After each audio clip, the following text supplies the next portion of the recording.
Under the leadership of incompetent MAGA Republicans, congressional hearings have often been spicy, if not explosive, but this is the first time that I recall where a congressional hearing nearly ended in a literal fistfight. But before we unpack all that, if you end up liking this video and you want to support the channel, please be sure to hit the like, subscribe, and alert bells before you go. All right, friends, we have several clips to talk about in this video. I was in Washington, D.C., apparently not that far from what we're about to witness.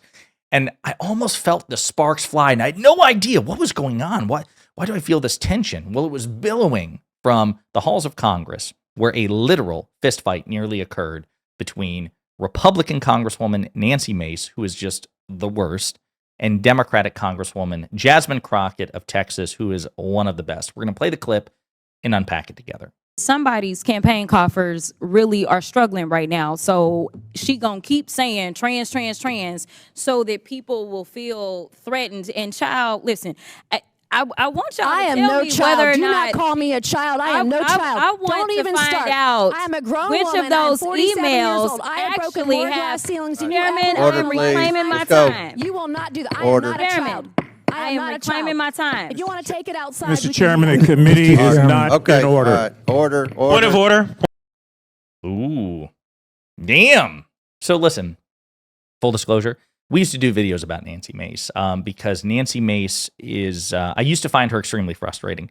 Now, having learned more about her reports of attention seeking, she reportedly, according to former staffers, wanted to get punched in the face at one point in order to get attention. She reportedly, again, according to staffers, just looks for every opportunity to provide the spotlight.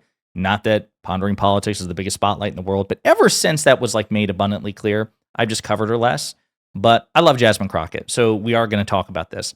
So yeah, Jasmine Crockett was making a point about Nancy Mace's attention-seeking behavior and how her entire personality at this point is around bullying a trans woman who was elected member of Congress, Sarah McBride.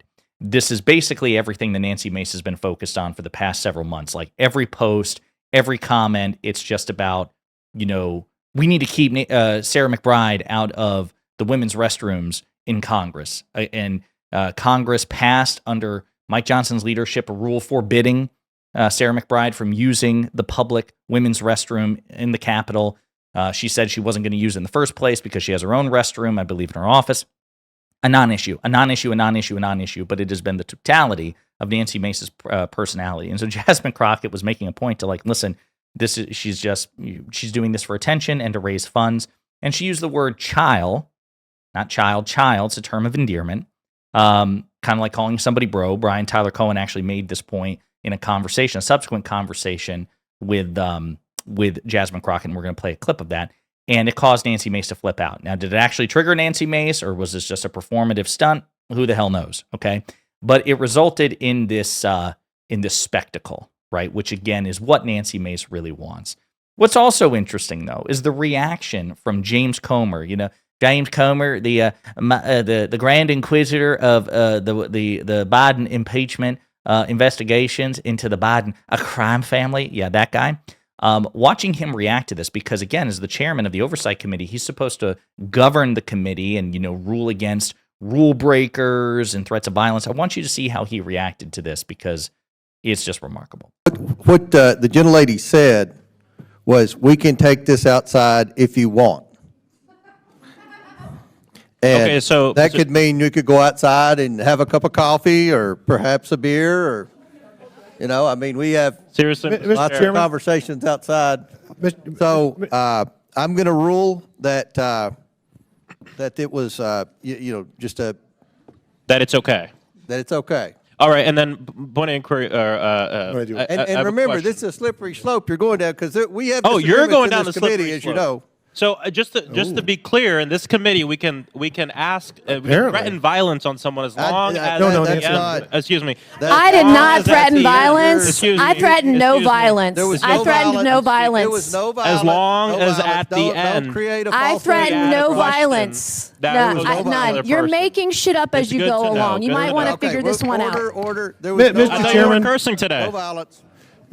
Yeah, so the person to whom Comer was speaking was friend of the show, Gen Z Democratic Congressman Maxwell Frost, who was trying to provide a voice of reason here, where reason doesn't exist under Republican leadership. He went on Twitter to say, Nancy Mace asked Jasmine Crockett to go outside. Comer ruled that threatening violence against another member is okay as long as it's in the form of a question. Wild. But yeah, you can almost see Comer in real time. Like, he knows he's full of shit, right? He's like, yeah, she just asked the Congresswoman to go outside. There are plenty of things you can do outside. You can get coffee outside. You can get a beer outside. You can you can write poetry outside. So how do we know she wasn't asking Jasmine Crockett to go for a poetry slam outside, not a slamming of bodies?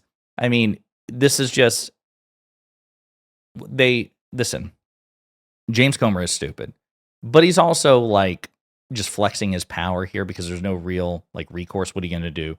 Report it to Mike Johnson, Mr. Super Christian, man of the people, man of personal values, family values, who's just subordinated all of that to Donald Trump. Do you think he's going to, do anything about this?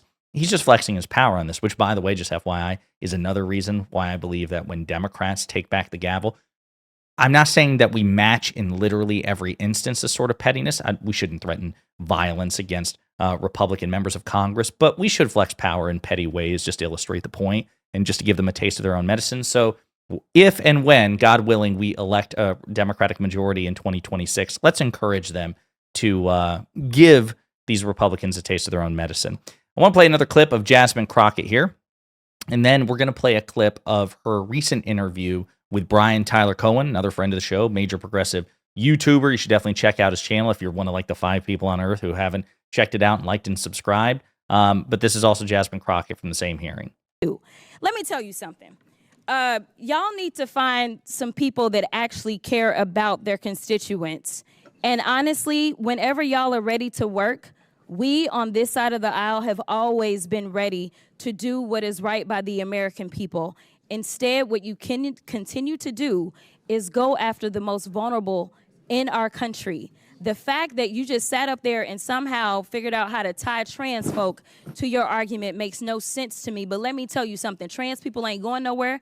Just like when the racists wanted to make sure that black people somehow were going to be dismissed in this country. We ain't left either. And I'll yield. Would you yield back? She's so good at what she does. She's remarkable. Again, calling out Nancy Mace for picking on one trans woman in Congress.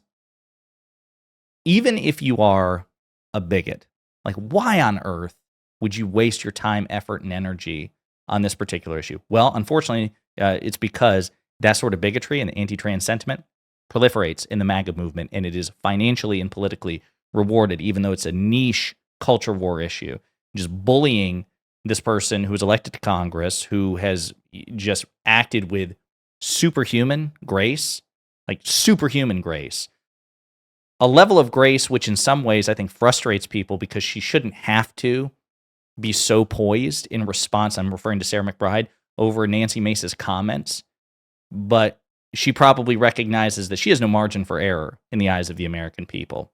She can't clap back the way that a lot of others could against, Republican cruelty, because she's going to be held to an impossibly high standard. I don't envy her on that. So good on Jasmine Crockett for once again using her rhetorical prowess to draw the hypocrisy out into the public and exposing the Republicans for their cruelty. Unfortunately, Republicans are often rewarded for their cruelty with fundraising in elected office.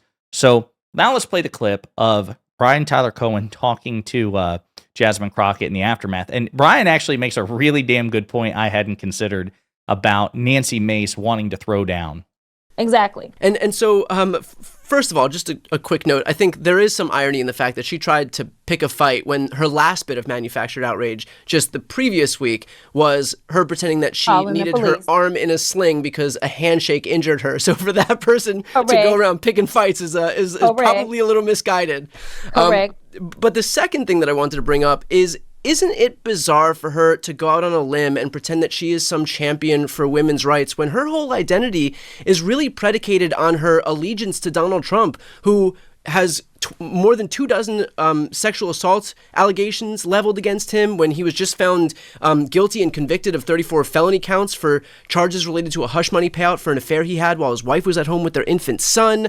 A judge came forward and said that he raped E. Jean Carroll. So on issue after issue after issue, does the cognitive dissonance count for nothing here? No, I mean, listen, they play on the ignorance of those that support them. That's all it is. This is cosplay for them.